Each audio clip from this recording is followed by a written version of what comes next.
Bueno, buenas tardes a todos y todas. Es una verdadera alegría y honor estar aquí hoy, en esta ocasión tan especial, para celebrar a nuestro querido colega y amigo Ricardo Salvatore, aquí en el Consejo Académico de la Universidad, en su reunión del 9 de mayo de este año, votó de manera unánime la propuesta de nuestro departamento de nombrarlo profesor emérito. Déjenme que les lea la parte relevante de la resolución CP 005/25, en donde dice que el Consejo Académico, en su reunión del 9 de mayo de 2025, aprobó por unanimidad la propuesta de designación de Ricardo Salvatore como profesor emérito de la universidad, dadas sus extraordinarias condiciones en la investigación y en la docencia y a sus aportes a la universidad a lo largo de los años. ¿Sí? Esa es la resolución. Eh, bueno, quiero agradecer la presencia de autoridades de la universidad. El rector se nos unirá más tarde. Colegas, alumnos, familiares de Ricardo. También quiero agradecer muy especialmente a los colegas que han seguido de cerca la obra de Ricardo y que hoy nos acompañan para comentar algunas de sus contribuciones más significativas. Unas breves palabras sobre mi primer contacto con Ricardo, ya que después va a haber una mesa, un panel dedicado a eso, ¿no? A reminiscencias y anécdotas. Conocí a Ricardo en 1995, poco después de mi regreso a la Argentina. Ese año en la universidad me invitó a dar una charla sobre mi tesis de doctorado, que todavía no había terminado.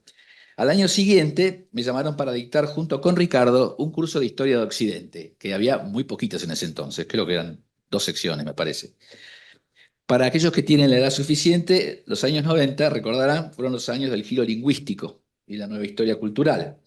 En Argentina apenas empezaban a circular las traducciones al castellano de Dominique Lacapra, Hayden White, Natalie Zemon Davis, Lynn Hunt, Robert Darnton, Carlo Ginzburg y otros. Por ese entonces yo también enseñé en otras universidades de Argentina y recuerdo la dificultad de introducir textos representativos de la nueva historiografía. El peso de la historia social, en la cual me había formado yo en la Facultad de Filosofía y Letras a principios de los 80, era todavía muy fuerte. Al ver el programa de Ricardo, me sorprendió la familiaridad con toda esa nueva bibliografía, y más aún que casi toda ella estaba en inglés, ¿no? Eso ahora ha cambiado, ¿no? Tratamos de escribir un poquito la bibliografía en otros castellano y otros idiomas, ¿no?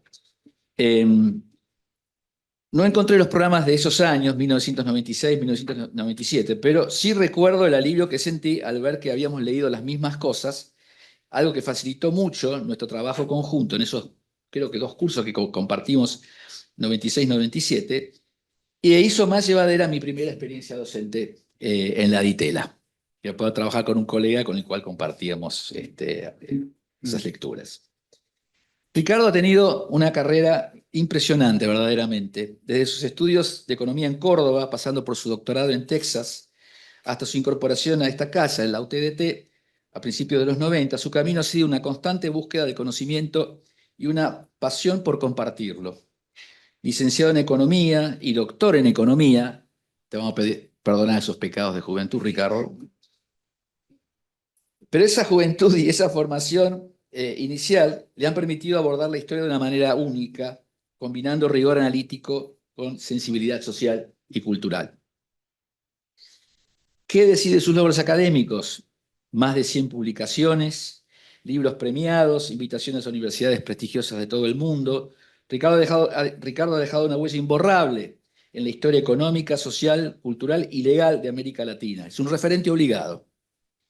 No me voy a extender sobre las contribuciones específicas de sus principales obras, de ello se van a ocupar nuestros distinguidos panelistas que están acá.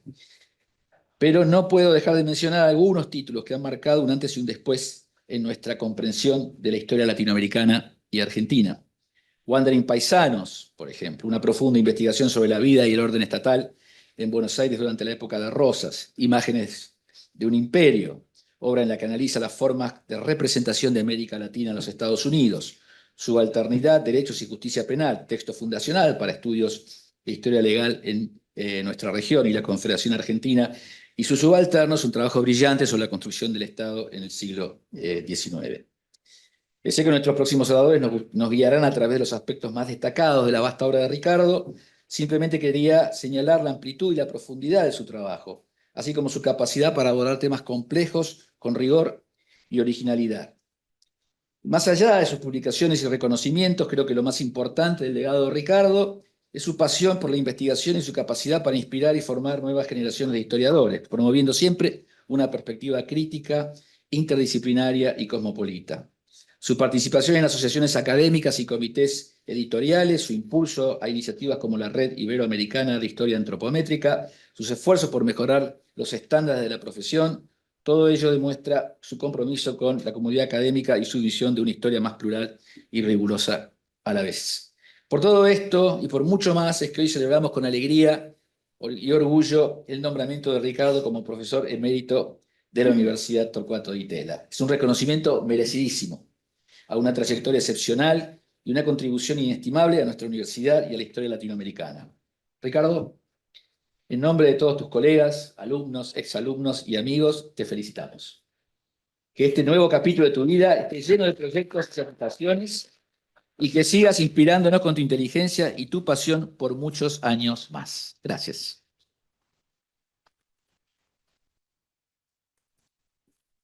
Bueno, ahora me toca sentarme y moderar el panel de especialistas que van a comentar algunos aspectos de la obra de Ricardo. Los voy a presentar. Bueno, a mi izquierda, la primera que va a hablar es Lila Caimari, es doctora en Ciencias Políticas por la Universidad de París, investigadora principal de CONICET y profesora de la Universidad de San Andrés. Es autora de numerosos libros y artículos sobre la cuestión criminal, la religión y el Estado, dimensiones de la historia social y cultural y dimensiones de la historia social y cultural de la Argentina moderna. Bueno, vamos a comenzar con Lila y después a medida que vayan hablando yo los voy a ir presentando. Gracias. Gracias, Lila. Bueno, ¿qué tal, colegas? ¿Cómo están? Y bueno, gracias por la invitación, Ricardo. Es un gusto y un honor estar en este encuentro. Eh, lo primero que pensé cuando recibí el programa, ¿no? Dije, para, para hablar de la obra de Ricardo hay que convocar un montón de gente distinta, ¿no? Muy distinta entre sí, que viene de campos distintos, ¿no? Ya ahí hay un rasgo, ¿no? Muy singular. La variedad de campos en los que ha intervenido a lo largo del tiempo, Ricardo, y la voluntad de participar en tantas conversaciones, ¿no? Y, bueno, y la capacidad de trabajo, la ambición de su proyecto historiográfico. Y lo más increíble es que en el caso de la zona a la que voy a referirme, sus intervenciones han sido de por sí variadísimas. Aunque solo habláramos de Ricardo y la historia del delito y la cuestión criminal, ya tendríamos eh, para varias jornadas, ¿no? Yo voy a dar un pantallazo, dos o tres cosas, advirtiendo que ya esto solo es enorme, ¿no? Y que podríamos internarnos mucho más.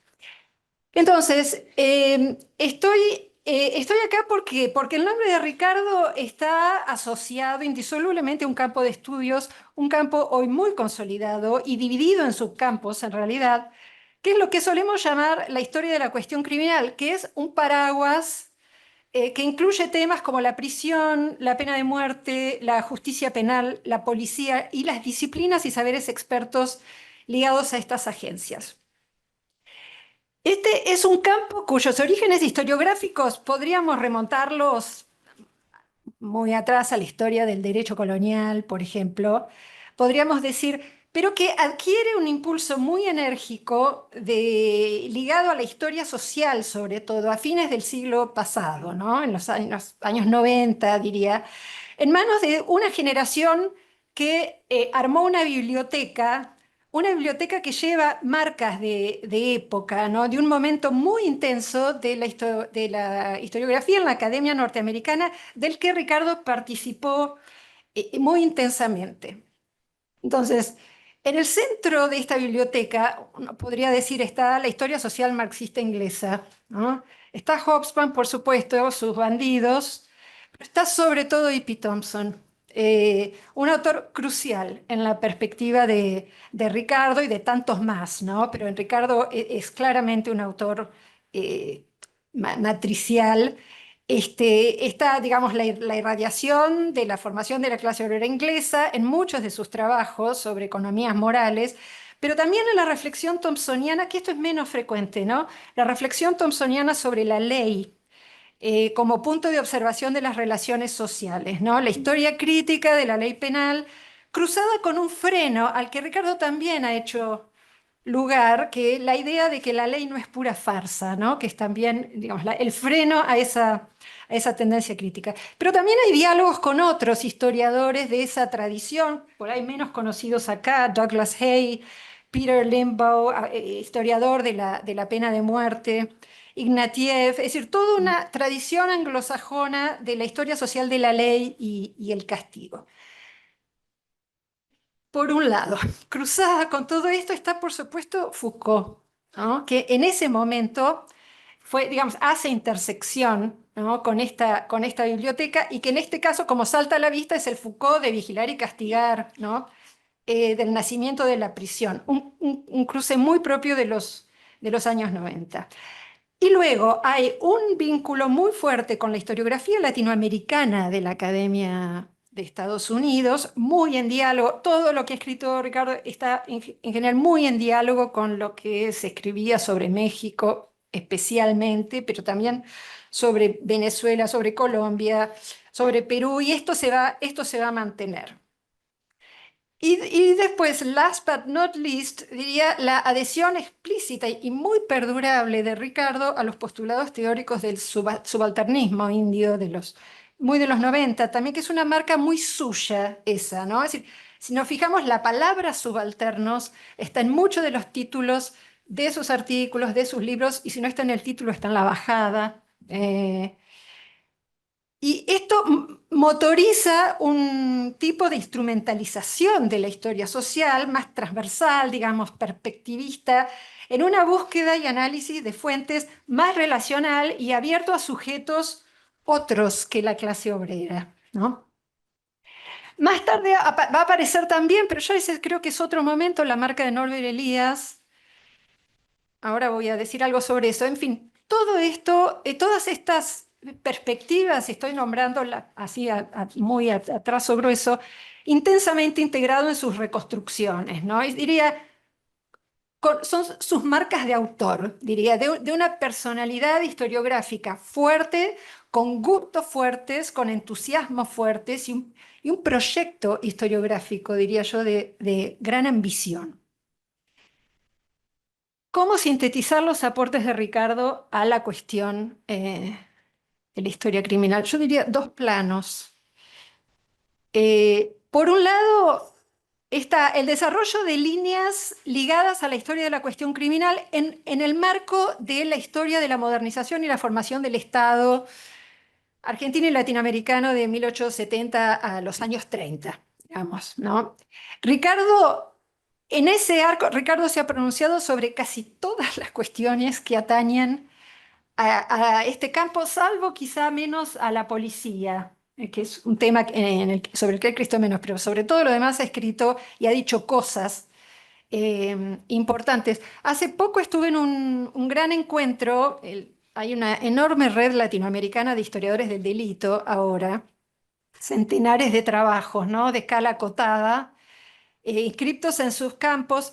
Y yo pensaba, escuchando, ¿no? Todos historiadores jóvenes, pensando en la evolución, es decir, en todo lo que no sabíamos en aquel momento, cuando arrancábamos con estos temas, todo lo que queríamos abarcar, todo lo que rebalsábamos también por fuera de nuestros temas eh, formales, y pensaba en todo lo que se ha ganado, es decir, un mejor conocimiento de algunas subzonas, hay discusiones más matizadas, y lo que se ha perdido también, y yo diría, sobre todo, cierta aspiración panorámica, ¿no? Que Ricardo siempre ha tenido, cierta voluntad de marcar agenda, cierta respiración, digamos, casi imperial, diría yo, anexionista, ¿no? De temas para formular diagnósticos grandes en general.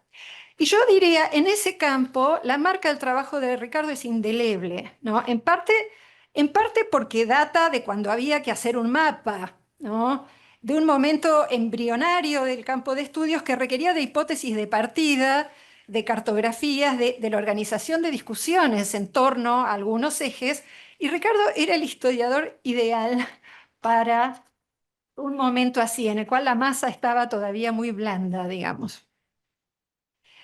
Ahora, no hay un libro que condense estos aportes, ¿no? Sino intervenciones numerosísimas, muchos trabajos en colaboración, artículos, volúmenes colectivos. Hay un libro, sí, digamos que más tarde reúne una selección de intervenciones traducidas y adaptadas, es Subalternos, Derechos y Justicia Penal, que salió en el 2010, que reúne muchas de esta como trayectoria de los 20 años previos de Ricardo. Y yo diría, uno puede ver un arco, ¿no? Que va de un Ricardo trabajando en Estados Unidos, en diálogo con historiadores sociales y culturales de América Latina. Recuerdo una gran reunión en Yale, organizada por Ricardo y Gil Joseph y Carlos Aguirre, dos de sus interlocutores más cercanos, en un marco donde la reflexión sobre las instituciones penales estaba para nosotros, sobre todo del Cono Sur, estaba forzosamente todavía muy contaminada por la preocupación por la sombra de la dictadura. Pienso en el volumen colectivo salido de esa reunión, editado por Ricardo, con Gil Joseph y Carlos, Crime and Punishment in Latin America, que desplegaba estos marcos conceptuales, manteniendo este espíritu de síntesis, ¿no? Y de horizonte latinoamericano muy, muy abarcativo. Ese libro es un hito, yo creo, de un momento. De ese momento a un Ricardo ya instalado en Argentina, oyendo y viniendo, pero cada vez más en Argentina, siempre es en esa tensión, ¿no? Trabajando en el marco de una disciplina, la historia, que se estaba profesionalizando aceleradamente, con una nueva generación de investigadores que aparecían en los paneles de jornadas, ¿no? Donde nos cruzábamos, eh, cada vez más numerosos. Y recuerdo encuentros, por ejemplo, en las jornadas de historia social, ¿no? de La Falda. Los dos de regreso en Argentina, estaba Osvaldo Barrenelles también vuelto a la Argentina, y trabajando en un contexto donde las reverberaciones de la cuestión de la dictadura en la historia de la prisión iban dejando paso a la cuestión de la seguridad y los reclamos sociales en ese sentido, es decir, contextos de sentido locales que se iban modificando. Ahora, todo este arco tiene un punto importante de inicio, una especie de marco temático, diría, perdurable, en la historia de la prisión latinoamericana. Y aquí es fundamental la colaboración con Carlos Aguirre, que es como su compinche, ¿no? De muchas aventuras historiográficas. Acá hay un volumen, acá sí, digamos, hay un volumen colectivo inicial editado por ellos, The Birth of the Penitentiary in Latin America, que sale en el año 96, que desde el título, ¿no? Tiene una marca Foucaultiana, y ahí se establecían las bases para una agenda en torno a la pregunta por el proyecto penitenciario en América Latina, en el marco de la emergencia de los estados nacionales y la configuración de las economías de exportación. Ese era como el marco, ¿no? La inscripción. Eh, y ese libro es, digamos, está en el origen de muchos trabajos que se escribieron después. Eh, y es una línea que va a perdurar, ¿no? Y que va a tener después una nueva versión en un artículo de síntesis publicado por Ricardo y Carlos 20 años más tarde, ¿no? Ese es el nacimiento de la penitenciaría 20 años más tarde, que se hace cargo de los trabajos producidos en el interín, ¿no? Que son muchísimos, ¿no? Y ahí entonces lo que vemos es como una potencia en el origen, pero también un acompañamiento a esa creación, ¿no? En el largo plazo. Es decir, una voluntad de seguir definiendo las interpretaciones amplias, de seguir interviniendo, ¿no? En las interpretaciones amplias, metabolizando incluso las que contradecían o matizaban aquella visión de partida. Es decir, 20 años más tarde, con nuevas miradas de conjunto, ¿no? Indispensables, como sabemos, para la configuración de cualquier campo, ¿no? Porque la multiplicación de estudios de caso no alcanza. Digamos, y hay algo de esta mirada, ¿no? Más cenital, digamos, que que aparece 20 años más tarde para hacer un nuevo diagnóstico en un campo que es ya un campo muy dinámico. Entonces, historia de la prisión. Una dimensión complementaria que está desde el comienzo es la que refiere a la criminología positivista, ¿no? Y su intervención en las instituciones y en la normativa. Esta es una zona clave de la intervención de Ricardo. Es un vector, digamos, que ha ido, que lo ha llevado de la prisión a la justicia penal, con hipótesis muy fuertes, ¿no? Hipótesis de máxima, a menudo, que ha organizado toda una discusión en lo sucesivo, la hipótesis del Estado médico legal, ¿no? La criminología, no como pura corriente intelectual, como se estudiaba, ¿no? Hasta entonces, sino como proyecto disciplinar de conquista de espacios institucionales, como pulsión disciplinadora al interior del Estado en formación, en plazos largos, como una fuerza muy decisiva. No todas las líneas han sido retomadas con igual intensidad. Estas dos sí, la prisión y la criminología. Hay hoy una revista de historia de las prisiones que publica 2 números por año desde hace una década, para que se den una idea ¿no? del desarrollo de esto. Entonces uno puede seguir el pulso, ¿no? Y ahí vemos que la historia institucional de la prisión se ha desarrollado mucho, que tenemos un mapa bastante pormenorizado de instituciones, de elencos, y que la historia de la criminología positivista ha sido muy cultivada también. Pienso en el trabajo de Máximo Soso, por supuesto, ¿no? Sobre los viajes de las ideas criminológicas, pero sobre todo en su tesis sobre el lugar de estas ideas y estos expertos en el mundo penal, que es una preocupación de Ricardo, ¿no? A partir de casos, ¿no? donde asoma la novedad del peritaje médico y también las resistencias a esas irrupciones. Sin hablar de muchos trabajos más que han surgido, por ejemplo, en sede de letras o en sede de historia de las ideas o historia de género o historia del anarquismo, ¿no? La criminología está hoy muy integrada en visiones del pasado sobre muchos temas. Entonces, historia de la prisión, historia de la criminología, junto a esto, una historia de la justicia, sobre todo en torno a esta pregunta, ¿no? Por el positivismo. Y luego una historia social de la justicia. Ahora voy a volver sobre eso. Y después hay también, además, una historia de la pena de muerte, que es otro tema que ha interesado mucho a Ricardo, que ha tenido menos descendencia, lamentablemente, salvo una muy buena tesis que dirigió Ricardo acá. Y aquí ingresa más tardíamente el marco eliasiano, ¿no? Para explorar la pregunta por el espectáculo de la muerte y el sufrimiento por la vía de otro historiador con el cual Ricardo ha dialogado, que es Peter Spierenburg, un historiador holandés, y también David Garland, ¿no? Creo que está ahí la marca también de Garland. La muerte ejemplar en el rosismo, pero también la reconstrucción del uso de la pena capital en el post-rosismo. Una persistencia que sirve de síntoma para analizar las dificultades para imponerse que tiene el paradigma del castigo proporcional y morigerado del liberalismo. Entonces, hipótesis siempre fuertes, narrativas ambiciosas que ofrecen escenarios, siempre moviendo el avispero, diría yo, ¿no? en sus intervenciones. Ricardo ha sido un autor que he leído con pasión, con mucho interés. A menudo estamos de acuerdo, a veces no tanto. Nunca me aburro leyendo a Ricardo, nunca. Y después, otra marca muy importante, la mirada, y que acá yo creo está también la base del economista, ¿no? Ricardo, el doctor en economía, ¿no? La mirada siempre atenta a la estadística, que es otra marca de autor, ¿no? Aunque las estadísticas que consigamos en esos archivos sean imperfectas, tengan problemas, produzcan desafíos metodológicos tremendos, nunca renunciar a eso, ¿no? Y junto a esa ambición conceptual, entonces, hay una ambición de la base empírica también muy grande. La movilización permanente de grandes archivos. ¿Eh? Está digamos, el recurso al instrumento micro, que es muy típico de este campo, ¿no? De decir, bueno, tomo un legajo y a partir de ese legajo armo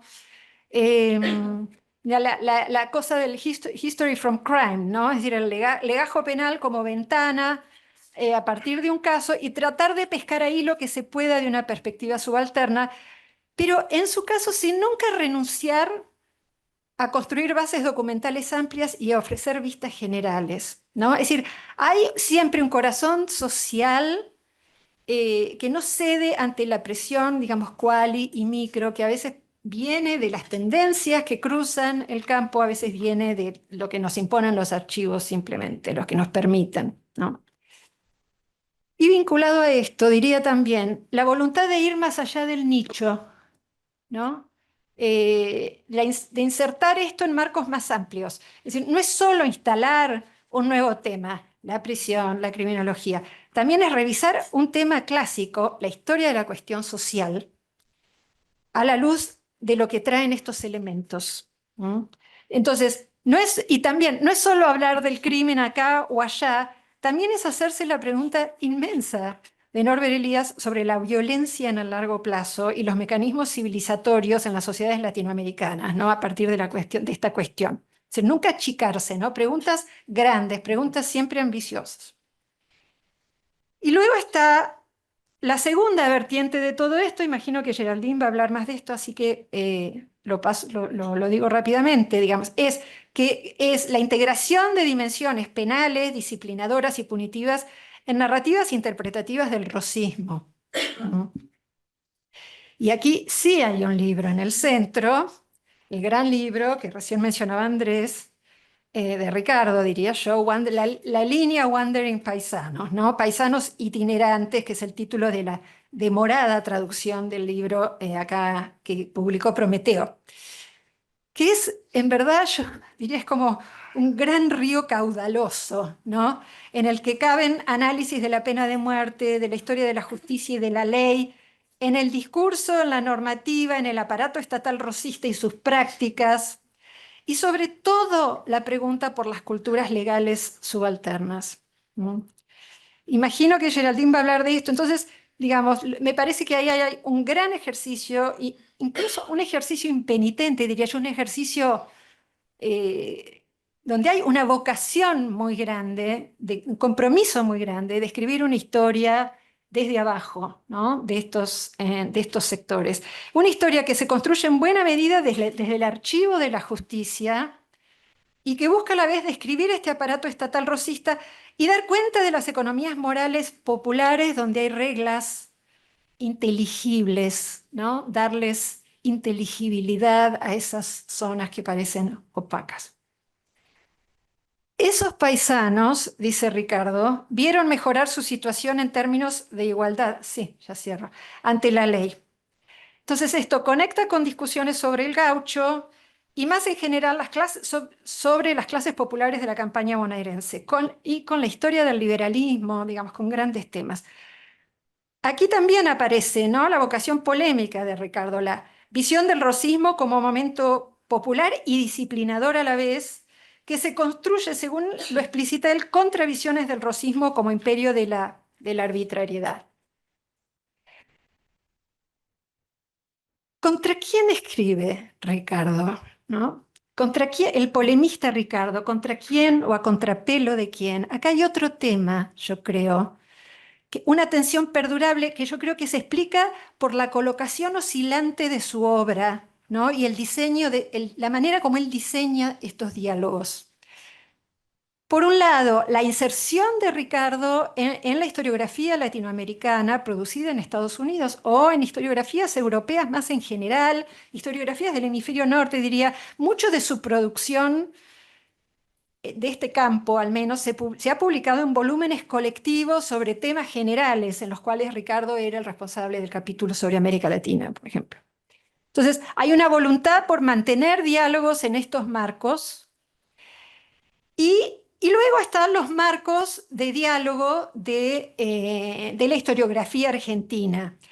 Buena parte, creo, de las tensiones han provenido de allí, es decir, de esta doble colocación, no tanto del subalternismo o de las hipótesis mismas, sino de ciertas maneras de caracterizar el estado de las discusiones en las que interviene. Porque en el caso del rosismo, esa intervención transcurre en un campo muy rico, ¿no? Con mucha trayectoria historiográfica previa, y esto se nota en la recepción, ¿no es cierto? Siempre admirada, pero no necesariamente complaciente del trabajo. Y esto se ha notado, yo creo, mucho en la riqueza de los intercambios que ha producido la publicación de Paisanos Itinerantes, ¿no? Que es toda una historia aparte. Bueno, Geraldine va a decir algo, pero bueno, hay intercambios entre historiadores que leyeron el libro y las respuestas de Ricardo, ¿no? Todo ese diálogo que sigue después, que habla de la productividad, ¿no? de estas intervenciones.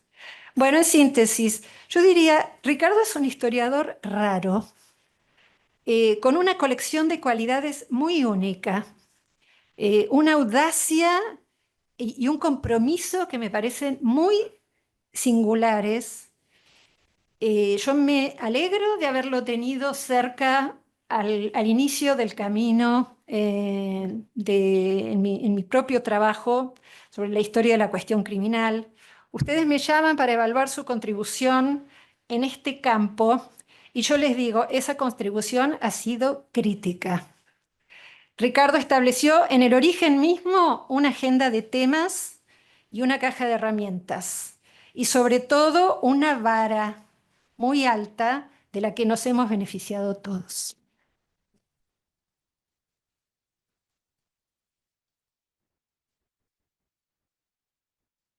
Muchas gracias. Muchas gracias. Lila, pasamos ahora a Manuel Yorca Jaña, es doctor en Historia Económica por la Universidad de Leicester, en el Reino Unido, académico del Departamento de Historia y Ciencias Sociales de la Facultad de Artes Liberales de la Universidad Adolfo Ibáñez, en Chile. Su línea de investigación son Historia Económica, Historia Empresarial, Antropometría Histórica y Desigualdad y Bienestar en el Largo Plazo. Bienvenido, Manuel, y adelante. Ya, bien. Bueno, muchas gracias por la invitación. Escuchando a Lila veo que se repiten muchas cosas del perfil psicológico de Ricardo en el área de la antropometría, así que eso me ahorra un poco de tiempo ya. Ya, yo dividí un poco la presentación en tres temitas. El primero voy a hablar de... Perdón, micrófono, pues. Ahí sí, Un poquito más. ahí. Ahí mejor. Ya, primero voy a hablar un poquito de por qué es importante, qué es la antropometría, porque me imagino que no es muy familiar ni para historiadores ni para economistas, aun cuando son historiadores y economistas los que la practican normalmente, pero somos un gremio poco querido dentro de ambas disciplinas, ¿ya? Así que voy a hablar un poquito de eso para que se entienda un poco el aporte de Ricardo. Dentro de eso voy a mencionar muy brevemente alguna resistencia que ha habido al desarrollo de esta rama de la historia dentro de América Latina. Un poco ahí se ve lo que decía Lila, de el empuje de Ricardo a pesar de las adversidades. Y después ya termino con los aportes de Ricardo, que es el grueso de la presentación, ¿ya? Entonces, básicamente, a ver, lo que hacemos los antropometristas es sobre todo trabajar con la estatura promedio de la población adulta, ¿ya? O sea, en población entre 20 y 50 años, a los 20 años uno alcanza su estatura final, hasta los 50 más o menos la conserva y a partir de los 50 nos empezamos a achicar, ¿ya? Entonces, normalmente lo que nos interesa es ver la estatura de la población adulta. Eh, entonces, el periodo fundamental, digamos, a estudiar, digamos, respecto de condiciones de vida, es desde el nacimiento, bueno, desde el embarazo hasta los 20 años, como decía, más o menos. Y los determinantes fundamentales en este periodo, digamos, para alcanzar la estatura final son básicamente tres, ¿ya? O sea, a nivel individual, obviamente, el factor genético es súper importante. O sea, si su mamá es bajita y su papá es bajito, usted va a hacer un petaco, eso no hay escapatoria, a pesar de cualquier cosa. Pero eso a nivel de grandes poblaciones, que es lo que ha hecho Ricardo, ha trabajado siempre con bases de datos grandes, con grandes poblaciones, el factor genético un poco se diluye, ¿ya? Y entonces ahí pasa a ser importante el estado nutricional de la población, Entonces hay que estudiar cómo evoluciona el estado nutricional de la población. El medio ambiente epidemiológico, o sea, las enfermedades a las que se enfrenta el cuerpo cuando estamos creciendo, qué sé yo, si peleamos enfermedades, sobre todo infecciosas, destinamos nutrientes a combatir enfermedades en vez de a crecer, por lo tanto, retrasamos el crecimiento. Las condiciones de vivienda también, obviamente, disponibilidad de agua potable, alcantarillado, etcétera. También la prevalencia de trabajo infantil es súper importante, ¿ya? Esos son todos elementos que Ricardo ha ido estudiando en la Argentina para explicar justamente cómo ha ido evolucionando la estatura de la población adulta en Argentina, ¿ya? ¿Por qué es importante también considerar la estatura de la población? Bueno, básicamente porque es uno de los indicadores más importantes de bienestar, de niveles de vida en el largo plazo. Eso por un lado. De hecho, el estudio de la antropometría inaugura lo que se conoce como bienestar biológico, que de repente cuando uno usa ese término, colegas de otra disciplina dicen de qué están hablando. Eso. Les cuento una anécdota, hace poco mandamos un paper sobre la evolución tecnofisiológica en Chile a una revista chilena de difusión, Estudios Públicos se llama, y los referieran todos economistas, porque uno los conoce, los huele. Bueno, yo soy economista de base también. Y uno de los comentarios era, bienestar biológico, eso no existe. Ese concepto no existe, usted lo está inventando. Da cuenta un poco de la resistencia a los problemas que tenemos, ¿ya? Bueno, es un elemento fundamental del bienestar biológico, obviamente, y por eso hay que estudiarlo. También en los últimos años, bueno, no los últimos años, desde el año 90 para acá, más o menos, yo diría con la publicación del Índice de Desarrollo Humano por parte de Naciones Unidas, donde se incorporan nuevas dimensiones del bienestar más allá del PIB per cápita, que sé yo, se agrega un indicador de salud, un indicador de educación. De alguna manera se inaugura, digamos, una visión multivariada del bienestar. Si vamos a analizar los niveles de vida de un país, no podemos ver solamente el PIB per cápita, hay que moverse más allá de variables monetarias, de ingreso medio, hacia otras dimensiones del bienestar, ¿ya? Entonces, 1990 se inauguran dos nuevas dimensiones, qué sé yo, salud, educación, pero también, qué sé yo, con la OECD tiene un nuevo marco, no sé, desde el 2009 por ahí, que se llama Iniciativa para una Mejor Vida, que son 11 dimensiones, ahí se incluyen otras dimensiones del bienestar, que se relación trabajo-ocio, bienestar subjetivo, etcétera, etcétera, ¿ya? Entonces, dentro de ese marco teórico, digamos, donde el bienestar es visto como algo multivariado, el bienestar biológico es tremendamente importante, ¿ya? Otra cosa súper importante es que muchas veces, cuando analizamos en el largo plazo, en perspectiva histórica, la estatura es prácticamente el único indicador del cual disponemos, ¿ya? La estatura promedio, qué sé yo, estadísticas de PIB per cápita son más o menos recientes, incluso de salarios reales, antes de que Salvatore, como decía Lila, se metiera en estos temas.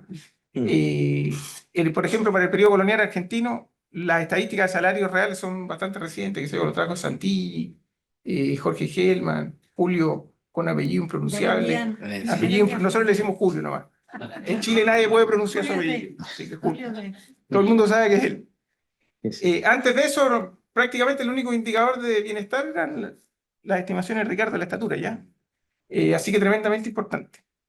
¿Y qué más? Para que no se me olvide. Y lo otro súper importante es que no solo el análisis del bienestar ha ido incorporando nuevas dimensiones, sino que también ha ido incorporando la desigualdad de estas nuevas dimensiones, ¿ya? Normalmente cuando leemos un titular en la prensa que dice la desigualdad en la Argentina creció, uno inmediatamente asocia al Gini de la distribución del ingreso. Pero bueno, esa es una dimensión. Cuando hablamos de desigualdad es súper importante saber o responder dos preguntas. ¿Desigualdad de qué y entre quiénes? Y en ese sentido, los estudios de Ricardo han hecho grandes aportes a estudiar desigualdad en el bienestar biológico de los argentinos, de cierto tipo de argentinos, presos, no presos, conflictos, etc. Así que tremendamente importante. Y lo otro es que muchas veces, y esto va a ser importante para lo que voy a hablar después, en particular de Ricardo, muchas veces el PIB per cápita se mueve en una dirección en varios países, incluida la Argentina, y otros indicadores de bienestar se mueven en otra, opuesta. Eso ocurre, por ejemplo, lo muestra Ricardo en un par de artículos, en el periodo, no sé cómo lo llaman ustedes, progreso liberal, me pierdo un poco con la terminología. Nadie sabe. Así que es súper importante, digamos, o sea, porque ¿a qué voy? Digamos, si viendo el desarrollo del bienestar usando solo PIB per cápita concluimos algo, y después le metemos estatura y concluimos lo mismo, entonces ¿para qué lo vamos a hacer, no? Pero Ricardo nos muestra que no, que a veces estos indicadores se mueven en direcciones opuestas, ¿ya? A eso normalmente nosotros lo llamamos puzzles. Ya, lo otro, para darle un poco de... Estas dos diapos que vienen ahora se las robé a Martínez Carrión, que a lo mejor está conectado, así que hay que, por los derechos de autor. Martínez Carrión fue a Santiago hace poco y trató de justificar un poco. Bueno, en Chile casi nadie sabe lo que es antropometría ni nada de eso, más bichos raros todavía, ya les conté la anécdota esa.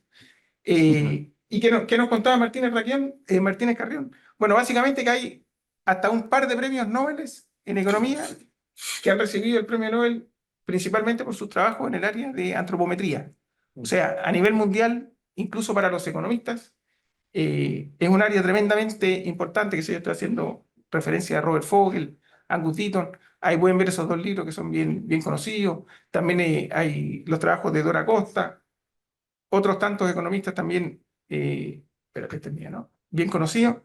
eh, Qué sé yo, Roderick Freud, John Conlos, conocido de Ricardo, Batten, también muy importante, conocido de Ricardo, de hecho coautor con Ricardo un par de papers, y Richard Steckel. O sea, son todas figuras bien prominentes dentro del mundo de la economía a nivel mundial que se han dedicado al estudio de la antropometría en el largo plazo. Fuera de la economía también hay muchos antropólogos, también de talla mundial, qué sé yo, Tanner, Barry Boggin. De hecho, en un libro que acaba de sacar Ricardo, bueno, sale en enero, hay un capítulo de Barry Boggin. Voy a hablar de eso en un ratito. O sea, a lo que voy, digamos, es que tenemos figuras tremendamente influyentes en varios campos, no solo de la economía, sino también de la antropología, trabajando estos temas. Ya, a pesar de eso, en América Latina siempre estamos como detrás del palo y pidiendo el último. Y en el caso de la antropometría eso no es excepción, ya ha sido un campo bien resistido, yo diría, dentro del continente. Eh, Ha habido un tremendo rezago, no sé, de 15, 20 años respecto de los primeros trabajos que se hicieron a nivel mundial, con lo que se hicieron en América Latina, que los inaugura justamente Ricardo. Muchos prejuicios e ignorancia que hemos debido enfrentar. Me imagino que Ricardo pasó por lo mismo. En la misma revista esta que les contaba, chilena, otro de los referees decía que la estatura era un indicador racista. Y dije, ¿de dónde sacó esto este hombre? Pero bueno, son referees con los que uno tiene que pelear. Finalmente el artículo fue aceptado, pero para que vean, digamos, el nivel de ignorancia, ¿ya? Y lo otro, incluso dentro del gremio de historiadores económicos latinoamericanos también hay alta resistencia, ¿ya? Hace poco fuimos a Suecia con Ricardo y Laura, que teníamos un panel sobre historia antropométrica, y bueno, organizamos una cena el día del panel, qué sé yo, y un amigo mexicano, no voy a mencionar su nombre, a lo mejor con un par de cervezas así, me mandó un WhatsApp y me dijo, te iba a invitar a cenar, pero supe que te ibas con la mafia antropométrica, así como algo bien, no nos mira muy bien, ¿ya? Pero a pesar de eso nos tienen envidia. ¿Por qué nos tienen envidia? El 2019, en un número especial que sacó Ricardo en Revista de Historia Económica, que es la revista en nuestro campo más importante en Iberoamérica, 2019, número editado por Ricardo, es a la fecha el número con más citas de esa revista. Así que eso de alguna manera les da un poquito de alergia a esos colegas que nos menosprecian. En toda la historia de la revista, que tiene no sé cuántos años ya. Ya, voy rapidito. Por largo tiempo, lo que les decía, poco y nada publicado en América Latina, hasta que llegó don Ricardo Salvatore. Ahí les cuento qué fue lo que publicó. Pionero en la región. Prácticamente no había nada, por lo menos con los estándares modernos. Después de Ricardo siguió Moramay López Alonso, de México, Amílcar Chayú, también, que está conectado, parece, también con México, y Colombia, con Adolfo Meisel, ¿ya?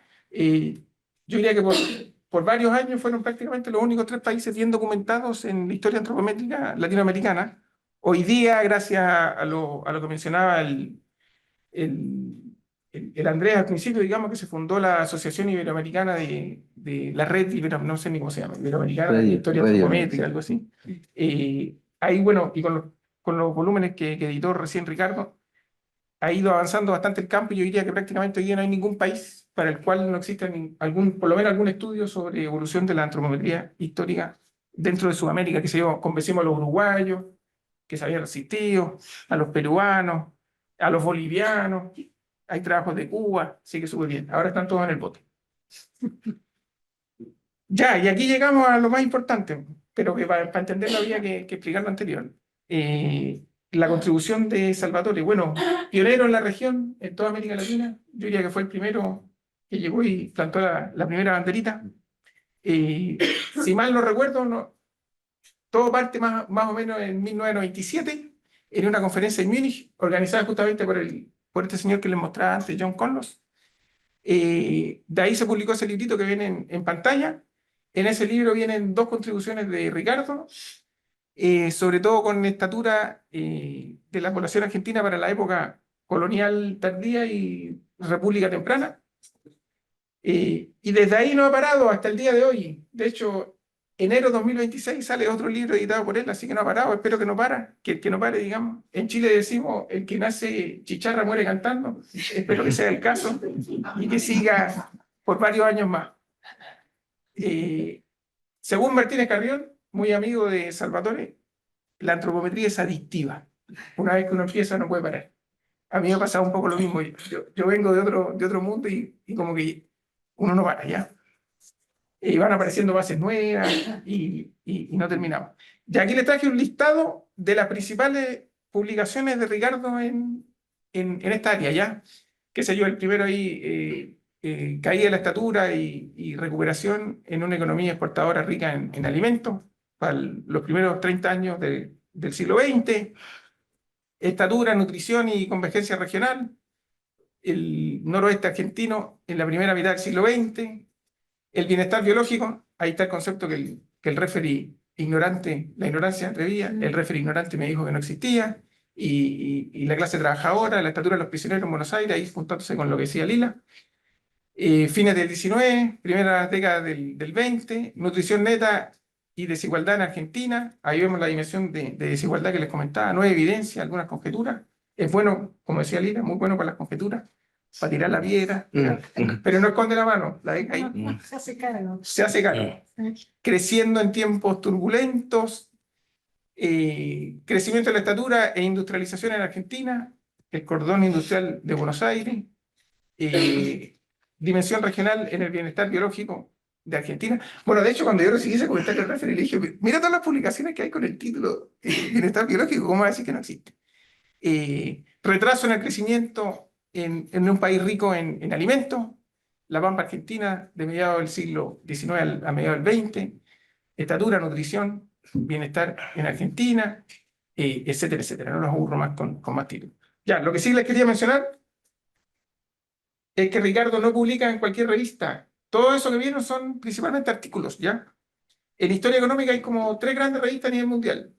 Economic History Review, británico, bueno, ahí se le ve el lado gringo de Ricardo. Y en Estados Unidos las dos más importantes, Exploration, in Economic History y Journal of Economic History. En las dos ha publicado Ricardo su trabajo de antropometría. No hay mejores revistas que esa en nuestra área, ¿ya? Bueno, después un poco más amplio, Social Science History también, tremenda revista. Y a nivel iberoamericano, las dos más importantes de España, Historia Agraria y Revista de Historia Económica, esa es la última, es donde le decía que el número que editó Salvatore en 2019 es el más citado en la historia de la revista, ¿ya? Así que publicaciones de excelencia, eso es algo que hay que destacar. Después, además de los artículos que ha escrito normalmente en solitario, algunos pocos coautoriados, por ejemplo, con Combaten cuando partió, después tiene muchas colecciones editadas. A ver, este libro, el primero que ven ahí, es del 2010, Living Standard in Latin American History. Ese yo diría que es como una obra seminal, maestra dentro de nuestro campo. Trabajó con 2 colegas, bueno, Amilcar, que está conectado, y John Cogsworth. Ese libro ha sido tremendamente influyente en nuestro campo, por muchas razones, digamos, pero por abrir nuevas avenidas, nuevas metodologías, etcétera, etcétera. El del 2026 es el que está en el medio. El bienestar, de vuelta, bienestar biológico en Iberoamérica. El de la derecha acaba de salir recién, de hecho creo que le llegaron a Ricardo las copias hace un par de semanas. Salud, nutrición y desigualdad en América Latina, una historia antropométrica. Además de esos tres tremendos libros, ha sido editor de 2 números especiales en revista, el que les comentaba en el 2019, y después otro en el International Journal of Environmental Research and Public Health, algo así se llama la revista, que también, digamos, ha tenido bastante repercusión. Entonces ahí uno ve, digamos, su capacidad para unar esfuerzos de varios colegas jóvenes y no tan jóvenes, medio tiempo también, ahí me incluyo yo. Así que eso se agradece, digamos. O sea, esa contribución ha sido tremendamente importante, sobre todo para ir aportando evidencia de nuevos países para los que prácticamente no sabíamos absolutamente nada, ¿ya? Y ahí les comento que, bueno, como comentarista de capítulos en estas ediciones es muy bravo, es tremendo. Y Adolfo Meiser, que es uno de los pesos pesados en esta disciplina, cuando le mandamos el comentario de Ricardo de este capítulo, dijo: me tocó un referee con inteligencia por arriba del promedio. Así que no estaba muy contento ya. Laura me dijo: no le digas eso, porque si no va a andar después con el pecho inflado, pero como este homenaje lo contamos. Ya, ¿qué grandes aportes ha hecho Ricardo al campo disciplinario? Primero, balance del desempeño de la economía argentina en largo plazo no puede descansar solo en cifras de producción o salarios. ¿Ya? Yo diría que esa es una primera gran contribución. O sea, en el fondo está aportando evidencia de una nueva dimensión del bienestar, largamente ignorada, pero tremendamente importante. Bienestar biológico debe ser incorporado, digamos, en cualquier análisis de un análisis del desarrollo económico de la Argentina en el largo plazo.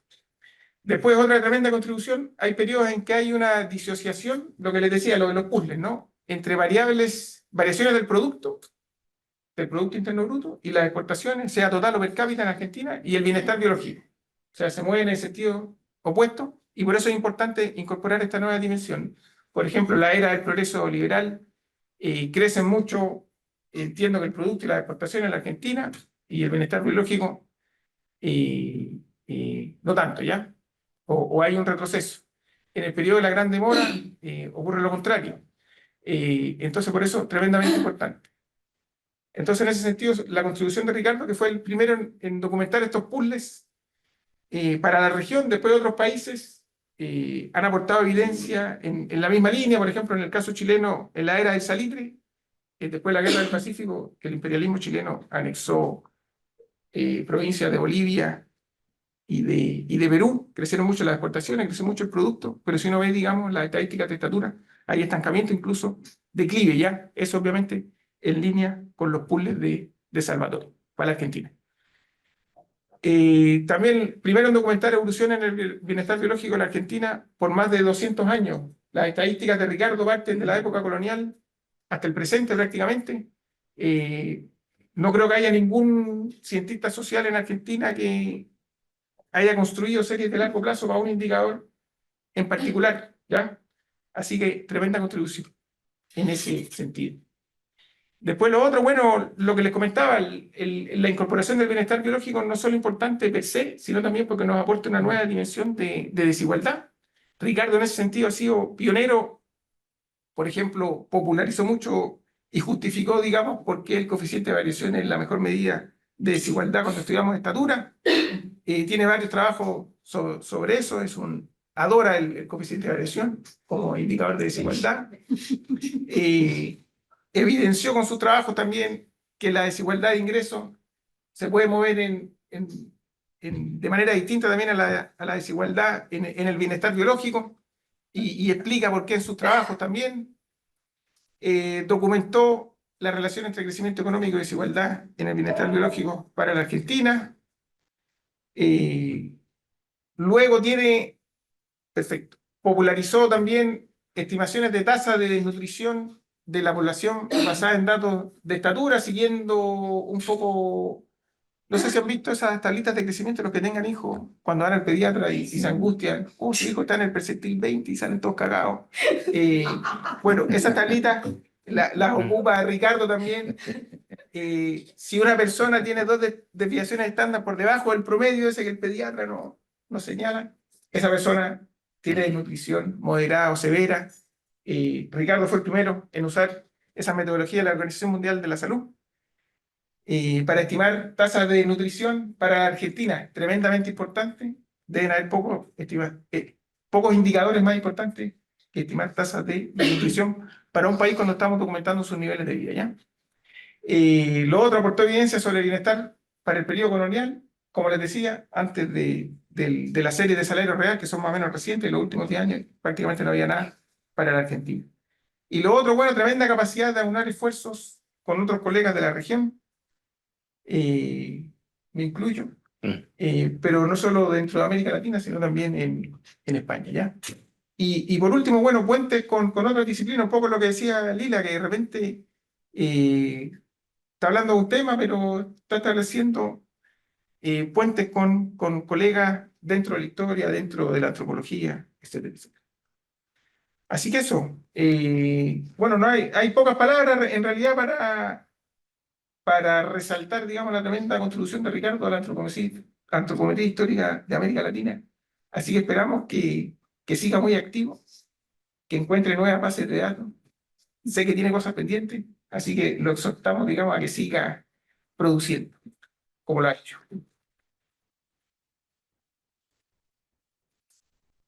Bueno, muchas gracias, Manuel. Ahora es el turno de Juan Pablo Scarfi. Juan Pablo recibió su doctorado, su PhD en Política y Estudios Internacionales de la Universidad de Cambridge, en el Reino Unido. Es profesor asistente de Relaciones Internacionales de la Pontificia Universidad Católica de Chile. Sus intereses de investigación están centrados en las relaciones internacionales, con un foco especial en derechos humanos y derecho internacional, historia y teoría de las relaciones internacionales, y relaciones internacionales entre América Latina y los Estados Unidos. Bueno, bienvenido, Juan Pablo, en tu casa, tu antigua casa. Así es. Y adelante. Bueno, muchas gracias por la invitación, la presentación, Andrés, y bueno, muchas gracias a Ricardo por la invitación. Es un gusto y un honor estar presentando y hablando sobre esta importante dimensión de la obra de Ricardo referida a imperio y conocimiento en las relaciones interamericanas. Voy a concentrarme en dos aspectos y también algunas cosas van a resonar referidas un poco al perfil interdisciplinario de Ricardo, al que se refería Lila, y también nuestro colega Manuel. Y voy a concentrarme en dos aspectos. Por un lado, la contribución teórica e historiográfica de Ricardo a estos temas y también su contribución al campo más amplio de las ciencias sociales. En ese sentido, voy a hablar un poco en esa perspectiva de las ciencias sociales en general, y a lo que podríamos llamar una suerte como de sociología histórica sobre estos temas. Se trata de una contribución importante tanto para la teoría y la historiografía del imperialismo y el conocimiento, digamos, el imperialismo como conocimiento, como a las ciencias sociales en general y a las relaciones internacionales en particular, a lo que me gustaría llamar la sociología histórica de las relaciones internacionales acá. Voy a empezar un poco sobre esta contribución teórica y historiográfica de Ricardo sobre la teoría del imperialismo. Y digamos, me parece que esta teoría tiene tres pilares a los que me voy a referir. O sea, en primer lugar, digamos, de qué se trata esta teoría, esta contribución, digamos, de qué se trata esta teoría, cómo podríamos definirla, y también por qué se trata esencialmente de una contribución teórica. Segundo punto al que me quiero referir es que se trata de una contribución vanguardista, interdisciplinaria y holística. Aquí vuelvo a lo que decían Manuel, en cierto modo, y Lila en sus presentaciones. Y en tercer lugar, quería destacar que esta investigación, que comienza en 1998, en cierto modo, con su ensayo inicial sobre estos temas y concluye en 2016 con su libro Disciplinary Conquest, que es quizás el trabajo más acabado sobre estos temas. Digamos, Ricardo logra, y esta es la tercera dimensión a la que voy a volver más al final, Ricardo logra, digamos, esbozar una teoría que es lo suficientemente, digamos, dinámica como para ir admitiendo ser reformulada sin que pierda su base teórica inicial a partir de un trabajo empírico de casi 20 años, digamos, y que de alguna manera ese trabajo empírico terminó enriqueciendo y sofisticando y refinando esa teoría. Sobre eso voy a volver al final, como decía. Entonces, en un trabajo, Ricardo comienza a trabajar, o el trabajo inicial de Ricardo sobre estos temas es el volumen colectivo, el ensayo que publica en el volumen colectivo Close Encounters of Empire, publicado en 1998, editado por el propio Ricardo, Gil Joseph y Catherine Legrand. Digamos, un libro todavía hoy muy citado, digamos, muy influyente, digamos, hasta hoy. Y ese trabajo, como decía, culmina en 2016 con Disciplinary Conquest, libro que hace unos 9 años tuvimos acá la ocasión de presentar con Roberto Russell, Nina Podgorny y yo mismo en su momento. Así que también es un gusto volver a hablar de estos temas.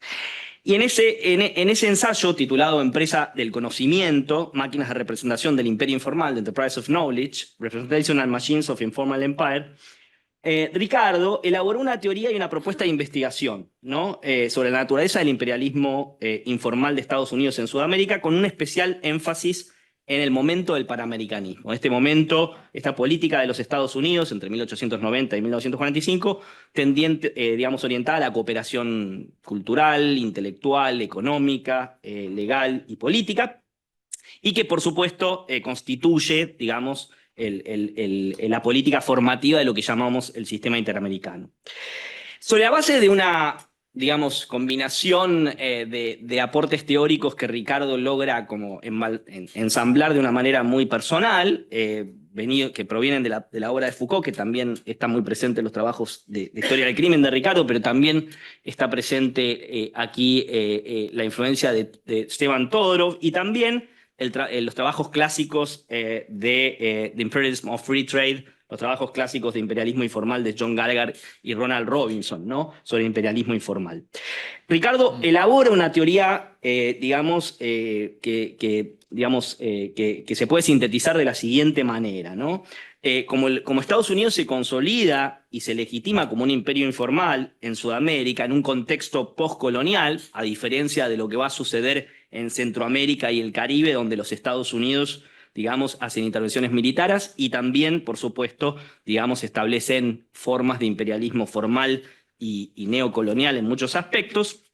Digamos, Estados Unidos interviene de una manera en Sudamérica, digamos, interviene de una manera que no es una manera concreta con anexiones territoriales, ni tampoco con un poder unidireccional, digamos, que sea como difícil de asir, por así decirlo, y por lo tanto Estados Unidos produce una máquina de múltiples representaciones simbólicas, nos dice Ricardo, textuales, visuales, archivísticas, comerciales, que contribuyen a la construcción de redes y dispositivos de poder saber, digamos, que sobre un otro, que son esas sociedades sudamericanas, digamos, sobre esas naciones sudamericanas. Estas representaciones simbólicas, y acá está un nudo que se mantiene en la teoría de Ricardo, estas representaciones, el carácter simbólico de estas intervenciones, es decisiva para la construcción de los fundamentos del imperialismo informal norteamericano en Sudamérica. Acá está un poco el corazón. Esta idea va a ir mutando en los trabajos de Ricardo, pero se mantiene esta idea de la importancia de lo simbólico para entender el imperialismo norteamericano en Sudamérica. Aquí viene la segunda dimensión digamos, de la contribución de Ricardo, que tiene que ver con esto que yo llamo el carácter vanguardista, digamos, y que en cierto modo también se refirieron las otras dos presentaciones a este aspecto, ¿no? Digamos, y el hecho de que se trata de trabajos de punta, digamos, en lo que también podría ser, se podría llamar un trabajo interdisciplinario y holístico. Pero, ¿a qué me refiero con vanguardista, digamos? Ricardo se toma la libertad de elegir problemas de investigación hacia la búsqueda de lo nuevo, pero sobre todo me gustaría definir vanguardista como lo que está por venir. Me parece que Ricardo logra,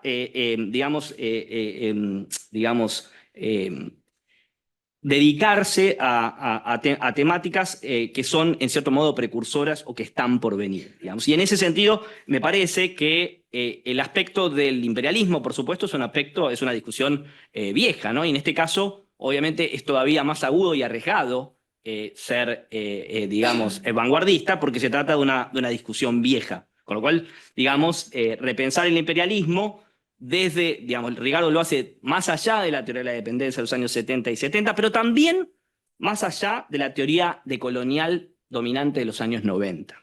Y Ricardo, más bien, se va a concentrar en mirar el imperialismo a partir del conocimiento, de las representaciones simbólicas, del conocimiento y de diversas intervenciones disciplinarias de naturaleza, como digo, esencialmente simbólica. En ese ensayo teórico, digamos, que se publica, este ensayo teórico, digo, es precursor, hay que pensar que es de 1998 y se publica antes de que salga el libro de Tony Negri y Michael Hart de 2001.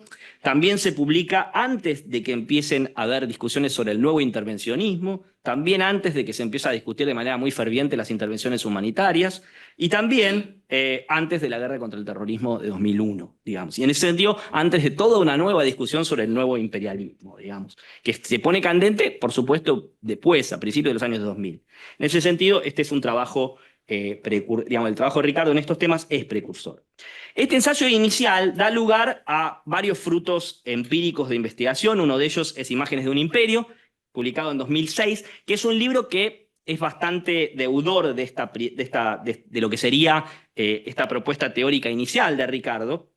Y, digamos, ahí empiezan a aparecer varios artículos. Destaco, digamos, en varias revistas, destaco uno en American Quarterly, muy interesante, y numerosos volúmenes colectivos. Ahí aparece también en 2006 Culturas Imperiales y unos años después Los Lugares del Saber.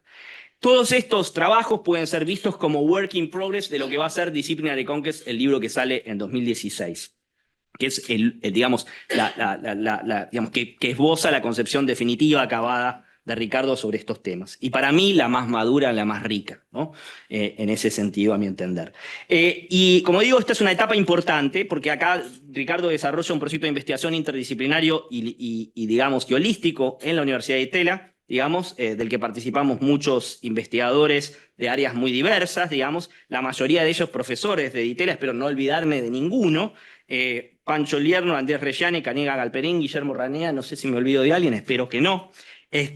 Y Ricardo ahí, en el contexto de este proyecto, digamos, comenzó a desarrollar el grueso de la investigación del libro, en particular los capítulos del libro que se van a referir al politólogo Leo Rowe y el arqueólogo Hiram Bingham. Y ante todo es ahí que Ricardo empieza a hacer una transformación de su perspectiva, digamos, hacia digamos, lo que son las intervenciones disciplinarias, digamos, para entender la hegemonía de Estados Unidos en América Latina. En el marco de ese espíritu holístico e interdisciplinario, y con el estímulo de Ricardo, yo comencé a trabajar sobre la teoría de la historia del derecho internacional y las relaciones interamericanas, que se convirtió en mi especialidad hoy, luego de mi doctorado en Cambridge, terminado hace varios años, en 2014, y fue esa perspectiva teórica un poco la que me cautivó, pero quiero señalar que cuando yo comienzo a trabajar sobre estos temas con Ricardo, digamos, desde una perspectiva, digamos, que había en ese momento, en el año hacia más o menos el año 2006 y 2007, gracias a este enfoque vanguardista, interdisciplinario, digamos, yo me encuentro con que hay una discusión en plena ebullición sobre el giro histórico y el giro imperial en la historia del derecho internacional en ese momento, digamos, ¿no? En ese sentido,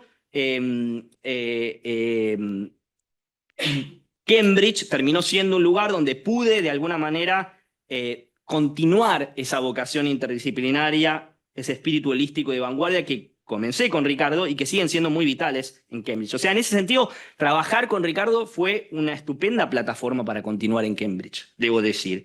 Y acá pude ver cómo Ricardo estaba adelantado. Y acá, por eso me parece importante destacar vanguardista como lo que está por venir, porque Ricardo estaba digamos, adelantado a lo que pasaba o lo que estaba por venir en un campo que no era el propio campo de Ricardo, que es la historia y la teoría del derecho internacional y la teoría de las relaciones internacionales. Y ahí se combinan, digamos, la vanguardia y la interdisciplina, dos marcas que dejó Ricardo, en cierto modo, en mi formación y en mi trayectoria. 3 comentarios sobre cómo se transforma esa teoría inicial enunciada en 1998 y evoluciona hacia lo que va a ser Disciplinary Conquest, el libro de 2016. Digamos, ese trabajo es la culminación, como digo, de muchos años. En primer lugar, esta teoría del imperialismo del conocimiento se expande su marco analítico y da fruto a investigaciones empíricas sobre la construcción de los estudios latinoamericanos en Estados Unidos y la relación conocimiento-imperio, postulando que se trata de verdaderas intervenciones disciplinarias y que, para estudiar la historia diplomática, es imposible ignorar los estrechos vínculos que existen entre la diplomacia y la construcción de las disciplinas de estudios. Ahí hay un primer giro que hace Ricardo, hay un primer desplazamiento aquí de las máquinas de representaciones a las intervenciones disciplinarias. Ahí Ricardo se dedica a estudiar a una serie de especialistas en disciplinary conquest, que son politólogos, sociólogos, historiadores, geógrafos, arqueólogos, todos figuras prominentes de los estudios latinoamericanos. Y podríamos incluso agregar juristas y economistas, podrían entrar perfectamente ahí también, que funcionaron como mediadores y que estaban a tono con el clima político e intelectual de la región y que de alguna manera orientaron a, digamos, moderar las intervenciones de Estados Unidos y intentaron encauzar a Estados Unidos hacia una serie de transformaciones y también advirtieron sobre el peligro que podía implicar el auge del antiimperialismo. Segundo movimiento que va a hacer Ricardo, digamos, en esta nueva perspectiva, es que la obra de Ricardo hace una contribución central a la historia intelectual de las relaciones interamericanas, al punto que nos termina persuadiendo a muchos, digamos, de que no puede comprenderse bien la construcción del liderazgo de Estados Unidos como imperio informal en Sudamérica y la misma naturaleza del panamericanismo sin entender las dimensiones intelectuales y geopolíticas de los lenguajes disciplinarios que fueron su soporte. Aquí hay un segundo movimiento, un segundo desplazamiento del imperialismo cultural o las culturas imperiales o la historia cultural del imperialismo hacia la historia intelectual de conocimientos imperiales norteamericanos disciplinarios producidos sobre Sudamérica. La obra de Ricardo acá ofrece un punto de entrada para comprender los fundamentos intelectuales formativos del sistema interamericano. Y por último, la tercera transformación que produce Ricardo en su reconceptualización del imperialismo se produce en términos de que el imperialismo norteamericano en la región, Ricardo nos dice, debe ser pensado a partir de estas intervenciones disciplinarias y no tanto desde las representaciones o de las máquinas de representaciones. Ahí afirma Ricardo que el conocimiento disciplinario fue desplegado por Estados Unidos y fue en sí mismo imperial en la medida en que intentó incorporar el territorio de un otras sociedades, y consolidar dominios, hacer comparaciones, pero sobre todo, y me interesa destacar, la incorporación de territorios, digamos, tuvo lugar de manera simbólica, pero de manera muy concreta, ya que podemos verlo en resultados muy concretos como las clases, las bibliotecas, los laboratorios de investigación y las publicaciones profesionales. Segunda cuestión que quiero referirme, espero ir bien con el tiempo, a la contribución de Ricardo a lo que yo llamaba una sociología histórica de las relaciones internacionales. Y acá un poco quiero destacar que, en cierto modo, así como Ricardo, digamos, me dio un primer impulso a dedicarme a temas que estaban más allá del alcance de los temas de especialidad de Ricardo, digamos, también me gustaría decir cómo muchos de los trabajos de Ricardo contribuyen a discusiones que quizás digamos, en las que directamente Ricardo no está implicado. Y esas se refieren al campo de las relaciones internacionales.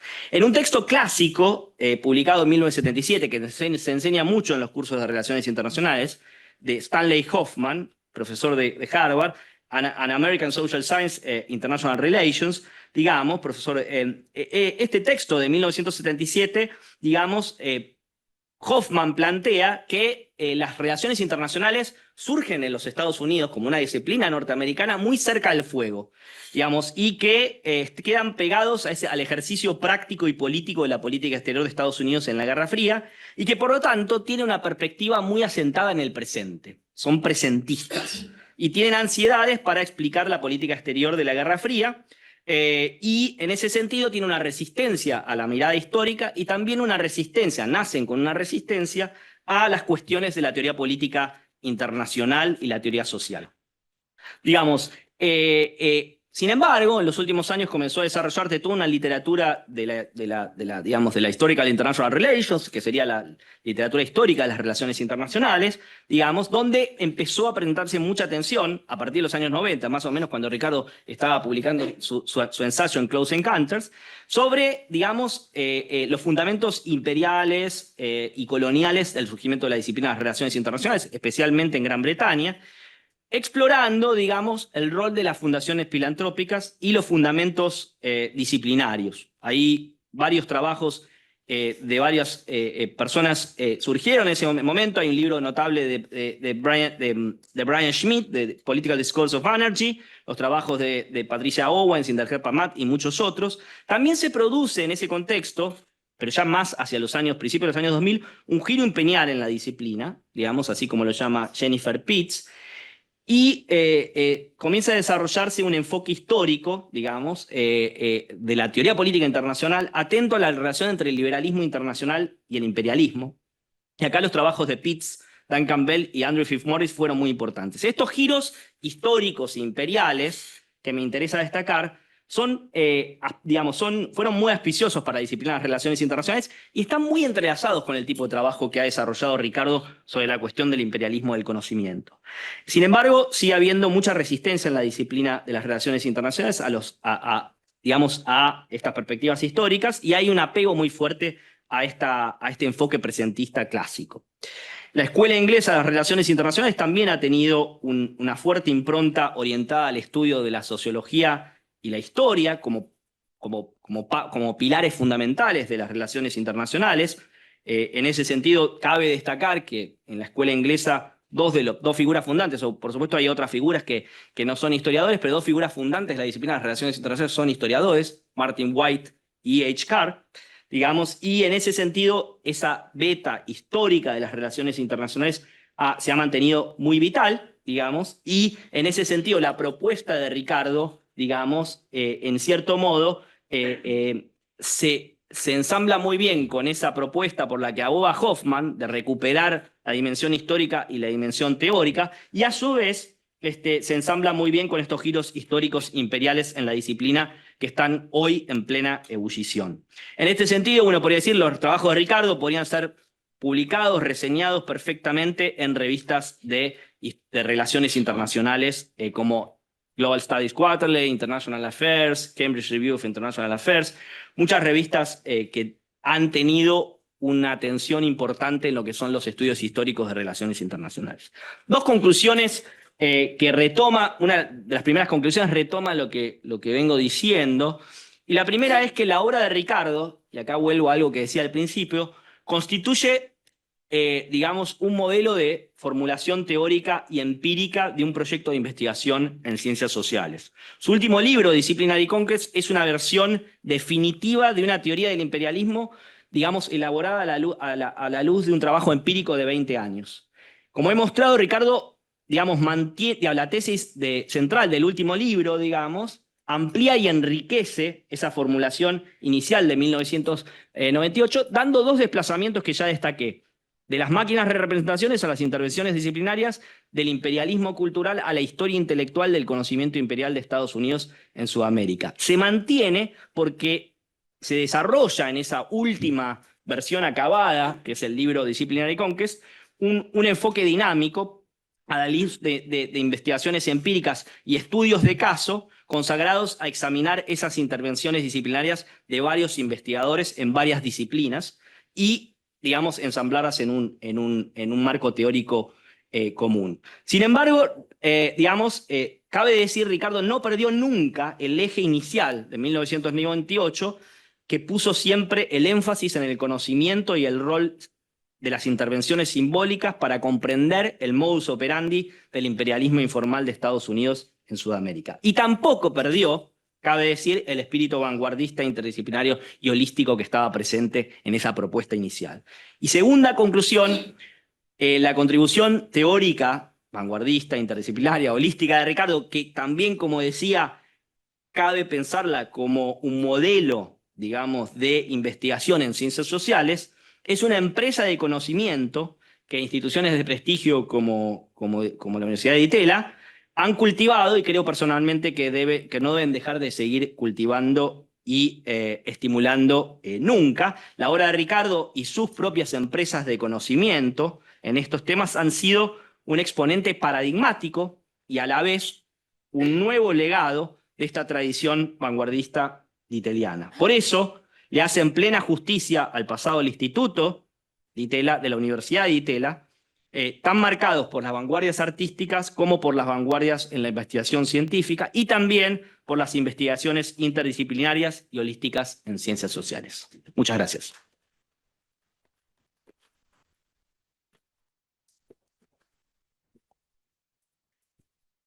Muchas gracias, Juan Pablo. Y pasamos ahora a la última intervención del panel, que está a cargo de Geraldine Davis Lenoble, doctora en Historia por la Universidad de Georgetown, profesora de la universidad de esta casa y directora de la licenciatura en Ciencias Sociales. Geraldine se especializa en el análisis de las sociedades indígenas, las fronteras y la formación del Estado en las Américas durante el siglo XIX y el papel de la etnicidad y el multiculturalismo en la Argentina contemporánea. Geraldine. Muchas gracias. Bueno, muchas gracias. Gracias por Ricardo también por asignarme este tema, caudillos y subalternidad, que yo siempre pensé que este era el corazón de Ricardo y después de escucharlo a Manuel, me parece que la antropometría lo conquistó en el camino. Pero incluso al releer y releer esta gran obra de Ricardo, encontré la semilla de todos los temas de los cuales después investigó. Incluso tiene un momento donde habla sobre la nutrición de los peones y dije, ahí estaba, ahí estaba. Bueno, voy a ir un poco más al archivo, a la teoría y a los argumentos, intentando hacer una especie de genealogía de sus grandes contribuciones con estas dos grandes obras, Wandering Paisanos, publicada en el 2003, su traducción en el 2018 a Paisanos Itinerantes, y su otro también gran libro de la temática, La Confederación y sus otros, que fue publicado en el 2020. Mirando toda la producción de Ricardo en torno a esta temática, reconozco una preocupación constante por explorar el poder y el Estado, y dentro de ellas la agencia individual de los sectores subalternos.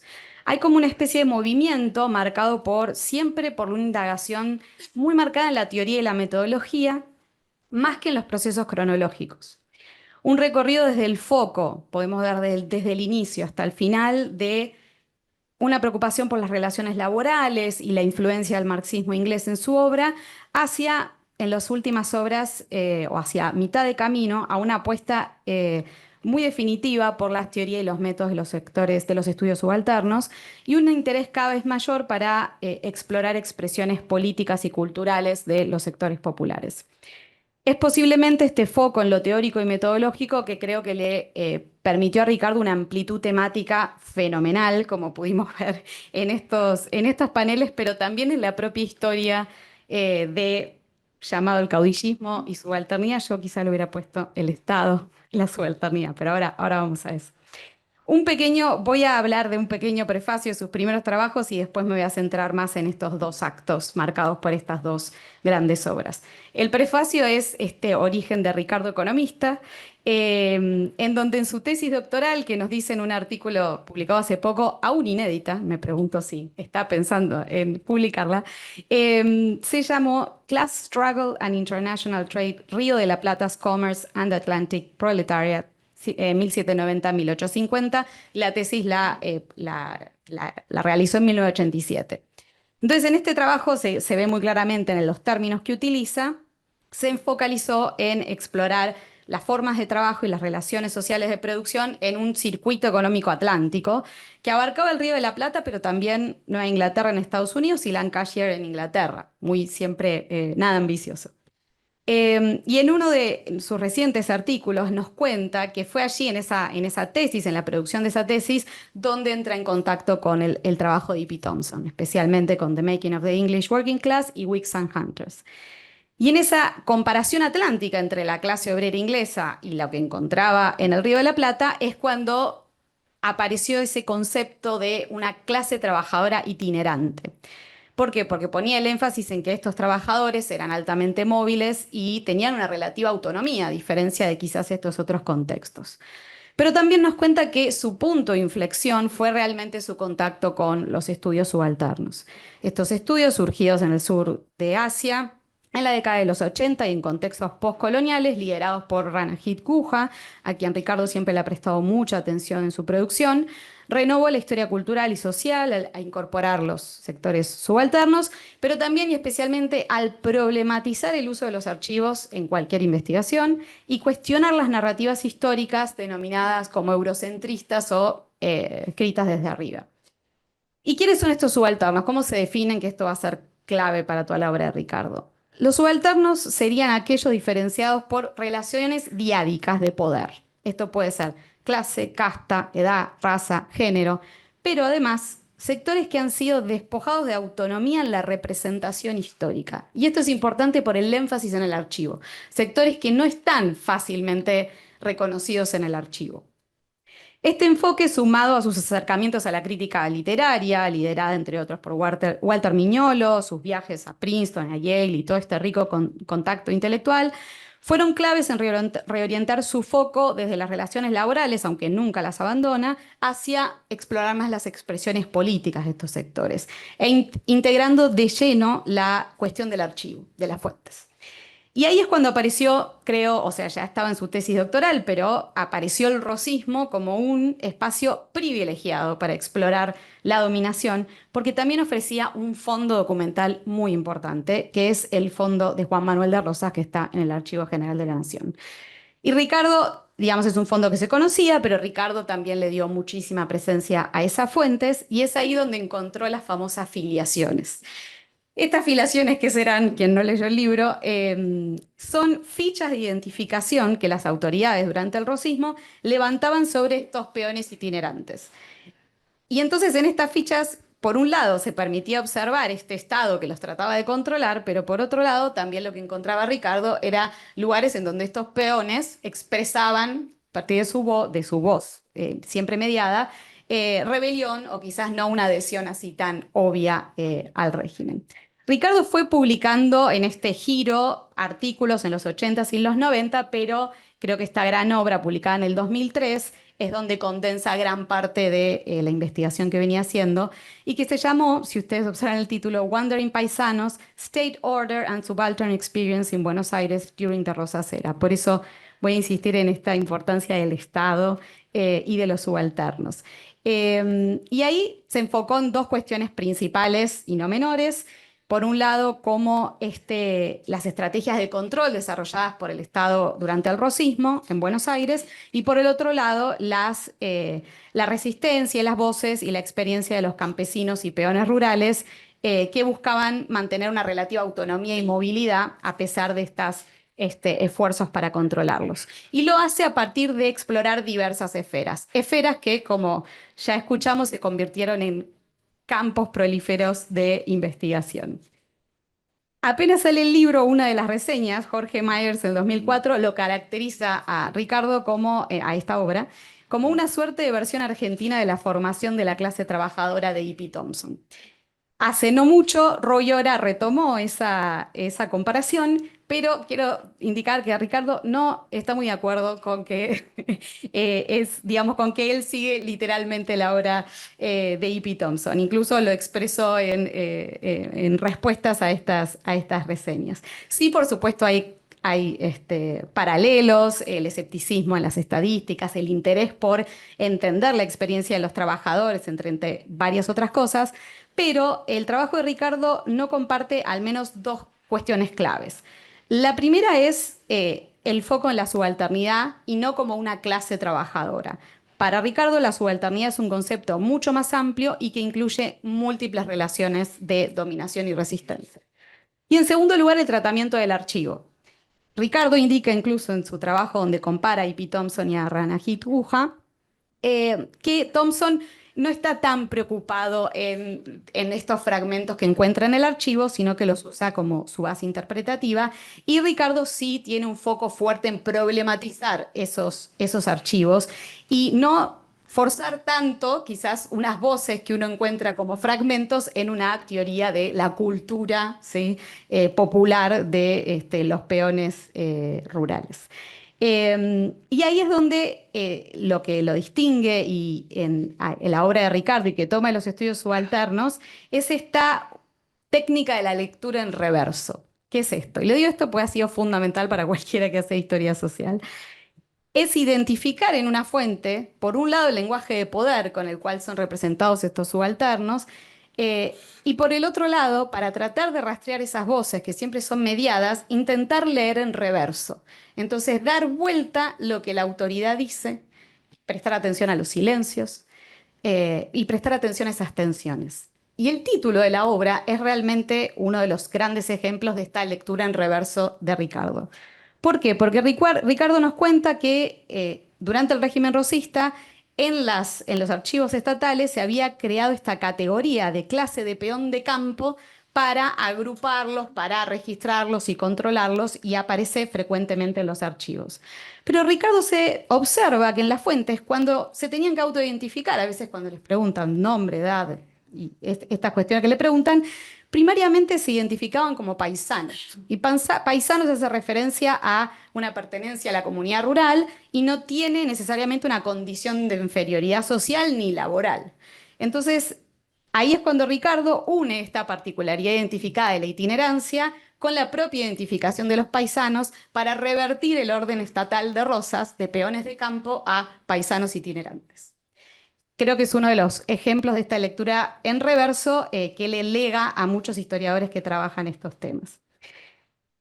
Y además continúa en esta gran obra identificando y distanciándose de miradas como la de E.P. Thompson, en que lo que encuentra es que estos paisanos son muy diferentes. Carecen de una homogeneidad de los sujetos históricos que había encontrado E.P. Thompson, no constituyen una clase ni responden a la economía moral de la multitud, sino que más bien revelan una anatomía, una geografía, una dinámica de rebelión. Esta interpretación entonces desafía la posibilidad de realizar comparaciones entre el caso inglés o rioplatense basados en desarrollo estructural, industria versus rural, desafía ese tipo de comparaciones, o cultural, que se venía haciendo, como bueno, el nivel de conciencia de los trabajadores como clase. Bueno, en esta interpretación no se pueden hacer este tipo de comparaciones. Pero propone un método, no nos deja solos, se nos propone un método. El método del fragmento, el método de la lectura en reverso, la exploración de espacios y tensiones por sobre la recreación de una unidad coherente. Por eso el libro se divide en estos grandes 4 temas, en donde son espacios que le permiten a Ricardo explorar en profundidad estas tensiones.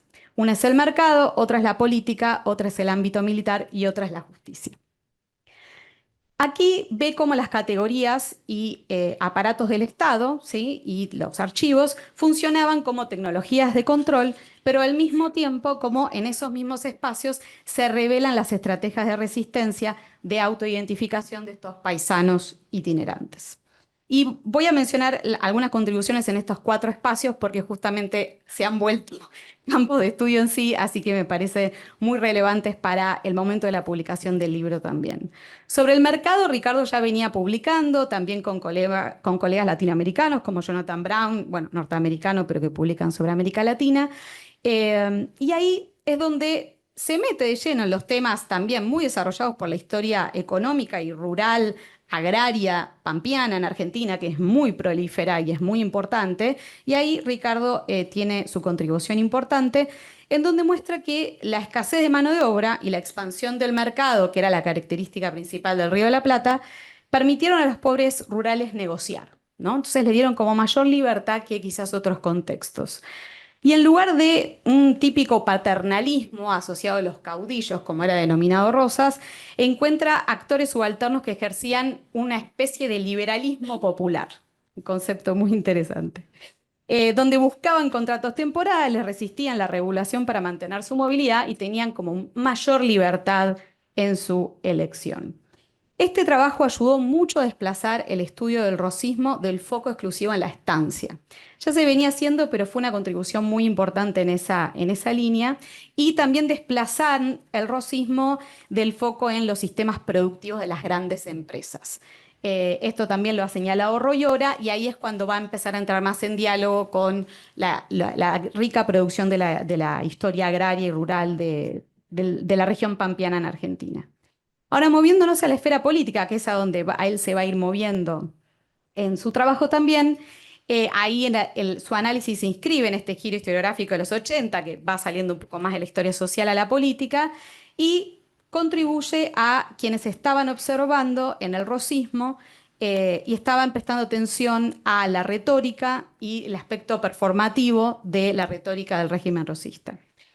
Ricardo coincide con autores que vinieron trabajando en esta línea, como Myers y Noemi Goldman, que está por aquí también, pero avanza en detectar una tensión fuerte entre este paternalismo republicano del discurso de Rosas y el liberalismo popular que también había reconocido en los sectores subalternos. Especialmente evidente en los rituales públicos y las festividades federales, temas que Ricardo produció unos artículos en los 90 antes de este libro, muy brillantes y hermosos, que son usados en cualquier programa de historia argentina del siglo XIX, tiene estos artículos asignados seguro. Y sigue contribuyendo a esta temática. Recientemente me trajo a mi oficina, muy tímido, esta es mi última publicación sobre las proclamas y los santos de Rosas que le decía a los soldados. Entonces siempre es un tema de mucho interés para Ricardo y que también nos permite apreciar esta complejidad del rosismo, de qué es coerción, pero es cooptación, pero es fanatismo, pero es libertad. ¿Qué es este régimen? Lo que él va a encontrar en estas festividades es que la adhesión al régimen fue un continuo de intensidades, desde el fanatismo hasta a veces la tolerancia y a veces la indiferencia. Y esta interpretación entonces contribuye muchísimo en alejarse de las miradas más románticas sobre la relación entre los caudillos y los seguidores. Pasando a la esfera militar, será clave acá también la incorporación de Michel Foucault y bueno, toda la teoría sobre el poder y el disciplinamiento, que ha estado muy presente en la obra de Ricardo. Y acá lo que nos va a mostrar, que también es muy original en esta observación, es que este reclutamiento forzoso, el cual fue una característica de toda la etapa del siglo XIX argentino, no era solo, digamos, una escuela de disciplina, ¿no? El reclutamiento militar, sino que las guarniciones funcionaban como una escuela de protesta.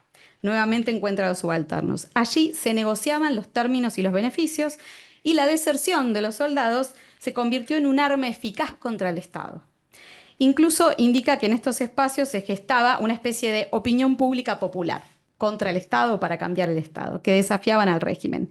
Y aventura una hipótesis fundamental que se pregunta si quizás el revés político de los soldados no contribuyó quizás al fracaso de Rosas post-Caseros, ¿no? O sea, viene Caseros, Rosas pierde y no hay una rebelión de los paisanos itinerantes para ir a defender a Rosas y que Rosas se quiebre, ¿no? Entonces, estas observaciones nos ayudan muchísimo a entender esa particularidad de un periodo tan fundamental en la historia argentina. Y por último, en la esfera de la justicia del crimen, también, como bien contó Lila, tiene muchísimos trabajos, venía trabajando antes y continuó después, y se ha señalado este aspecto de ser pionero en vincular las clases populares con el sistema legal y nuevamente aplicando la lectura en reverso, devela que en este ámbito constituyó para la época rosista un espacio de mayor coacción estatal y menor capacidad de maniobra, ¿sí?, para los paisanos itinerantes respecto a las otras esferas. Incluso indica que Rosas le otorgó mucha importancia a la ley y que la justicia rosista marcó un cambio significativo respecto a los periodos anteriores y, crucialmente, legó a los gobiernos liberales que le siguieron después una sólida institución de disciplinamiento y control. Esto es muy importante porque muestra que en este momento no era un espacio, era un espacio, digamos, de menor capacidad de negociación para estos paisanos itinerantes. Bueno, cuando sale la publicación de Ricardo, nos preguntamos, ¿era una novedad esta integración de la mirada y el método de los estudios subalternos para estudiar el Estado o el caudillismo? Sí, los estudios subalternos venían siendo incorporados por la historiografía latinoamericana, pero de una manera un poco inicial existía el trabajo de Florencia Malon, pero el foco temático estaba principalmente puesto en estudios que abordaban el campesinado y el bandidaje, un poco también herederos del marxismo inglés. Crecía así en paralelo la historia social mexicana enfocada en la autonomía local y las tierras comunales, como los trabajos de Tutino, Guardino, bueno, y muchos otros, y también una creciente historia de la participación política de sectores populares, pero que en general no había una apuesta fuerte por adherir al subalternismo, sino más bien como lo tomaban, pero como una de las tantas referencias. La obra de Ricardo en ese panorama contribuyó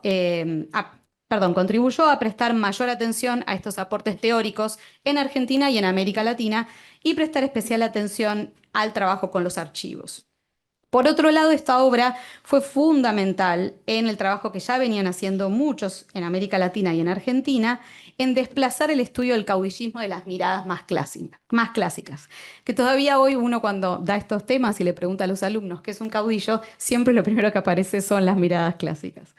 Puntualmente me refiero, en el caso del rosismo, a interpretar el rosismo meramente como un feudalismo ganadero, y un peonaje dependiente, a Rosas como un mero representante de las clases terratenientes, o la que presta atención o la que entiende la relación entre caudillos y seguidores como una especie de paternalismo de seducción y castigo. Bueno, la obra de Lynch y otros han sido de los primeros que han puesto estas interpretaciones en la escena. La obra de Ricardo entonces se suma a una corriente que venía discutiendo estas visiones y especialmente creo yo que ayuda mucho a desplazar al caudillismo del lugar del vacío institucional y de la barbarie. Especialmente presente en el libro que ya había publicado junto a Noemí Goldman en el 98, donde compilan varios artículos sobre caudillismo rioplatenses, que sigue siendo también uno de los grandes artículos presente en todo programa de historia argentina del siglo XIX. Comprender entonces estas experiencias, como lo venían haciendo estas interpretaciones, ver a los caudillismos no como obstáculos, ¿sí? Como, bueno, no tenían instituciones, digamos que es como el trabajo de Ricardo, pensar al rosismo sin el Estado no tiene casi ni sentido.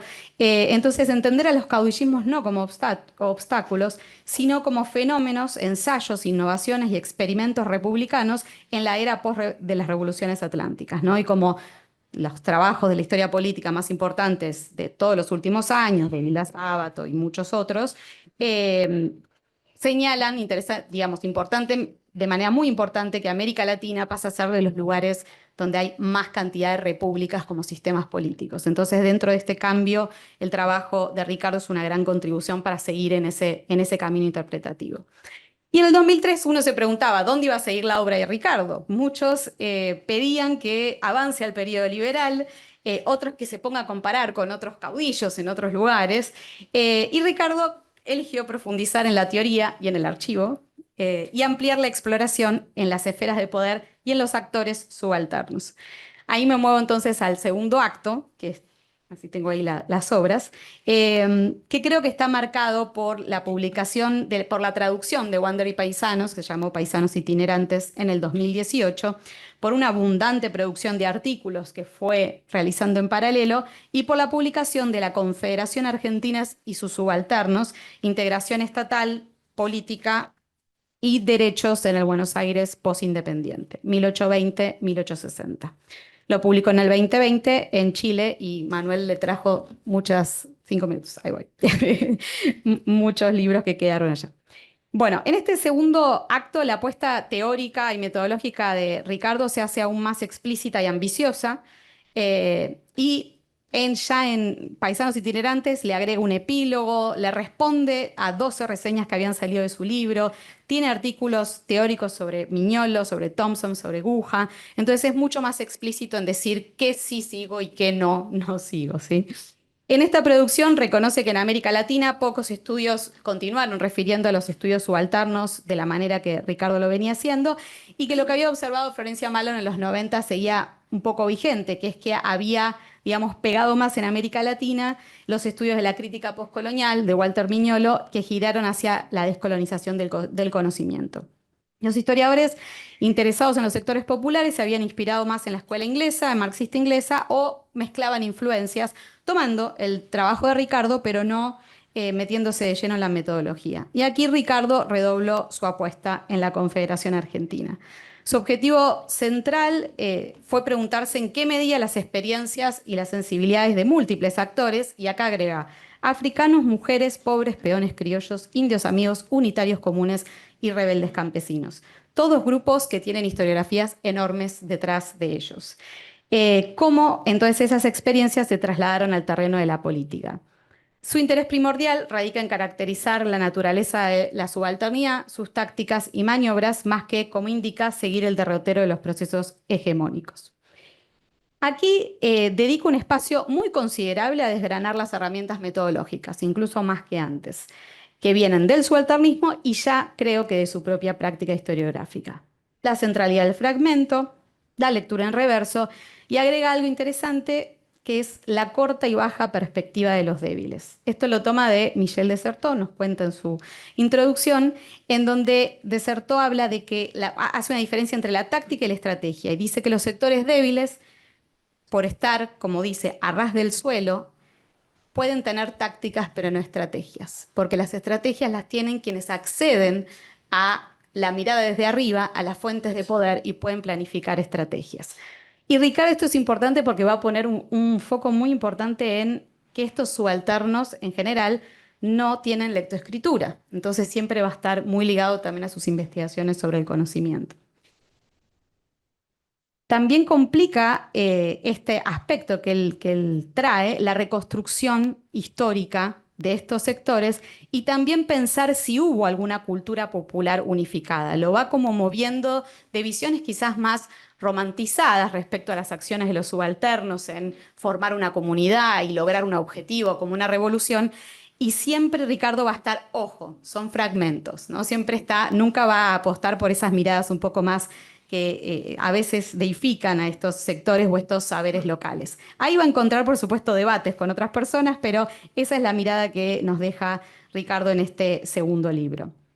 Y lo que quiero mencionar de este segundo libro es que es una impresionante labor artesanal de fuentes, actores e historiografías, porque como dije, en cada uno de los capítulos se mete con historiografías que se venían desarrollando muchísimo, como los estudios de los afroargentinos, como los estudios indígenas y de la frontera, que ya venían produciendo muchísimo, como los estudios de las mujeres, que había muy poco sobre las mujeres rurales, y Ricardo nuevamente nos trae un gran aporte en ese sentido.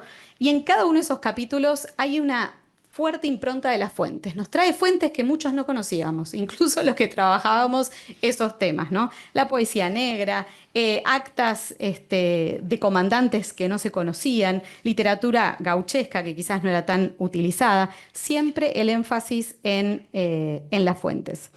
Como sé que me estoy pasando, no voy a hablar mucho de la contribución de cada uno de estos temas, pero sí quiero decir que en cada uno de ellos trae algo nuevo, incluso cuando son historiografías muy desarrolladas, como en el caso, por ejemplo, de los indios amigos, donde se venía desarrollando que estos grupos siempre estaban entre la integración y la coacción bajo Rosas, pero Ricardo, al tener esta mirada de comparar con todo otro grupo de sectores subalternos, nos llama la atención a quienes trabajamos este tema y dice, mirando la comparación con otros grupos, creo que los indios amigos tuvieron una limitación mayor a integrarse al Estado rosista que, por ejemplo, los afroporteños. ¿Por qué? Porque nos dice Ricardo, los indios amigos nunca se podían sacar el estigma de ser sospechosos de unirse a un malón, justamente por su cercanía con los grupos indígenas autónomos que estaban del otro lado de la frontera. Y también nos trae el constitucionalismo rural de Hilario Lagos y explora incluso los soldados unitarios, ¿sí? Que nadie los explora y nadie habla de ellos, porque se habla de los unitarios pero no de los soldados. Entonces siempre en su apuesta va por más, va a hacer contribuciones importantes en estos grandes campos y genera mucho diálogo en estas distintas esferas. Para cerrar, vamos a ver dónde corto. Ah, no, acá, perdón. Bueno, voy a cerrar en el último párrafo y ya estoy. No quiero dejar de señalar, porque hablo mucho del archivo y el método, que Ricardo tiene una pluma muy llevadera y muy fluida. A pesar de este foco, sí, en el método, su escritura resulta siempre atrapable y muy accesible. Si bien la adopción de la teoría de subalternista en la región no ha sido tan generalizada, el escrutinio metodológico de la obra de Ricardo, la apertura y constante diálogo con amplios campos, temas y colegas, nos deja un sinfín de aportes y preguntas sobre la construcción del Estado en Argentina y América Latina, la definición de las relaciones de poder, las expresiones e identidades de los sectores subalternos, la justicia penal como un espacio de coerción y de búsqueda de derechos, y en última instancia nos lleva a reflexionar sobre la misma interpretación histórica. Si aceptamos que la historia no es lineal, ni evolutiva, ni una unidad, sino una realidad de fragmentos, tensiones y esferas de poder y actores, Ricardo nos ofrece un método para acercarnos a esa complejidad. Mientras otros historiadores han priorizado el relato histórico y la narrativa del cambio en el tiempo, Ricardo creo que proporcionó herramientas conceptuales para desentrañar el poder del fragmento y desde la voz coartada del subalterno, asegurando un valor ineludible para el futuro de la historiografía.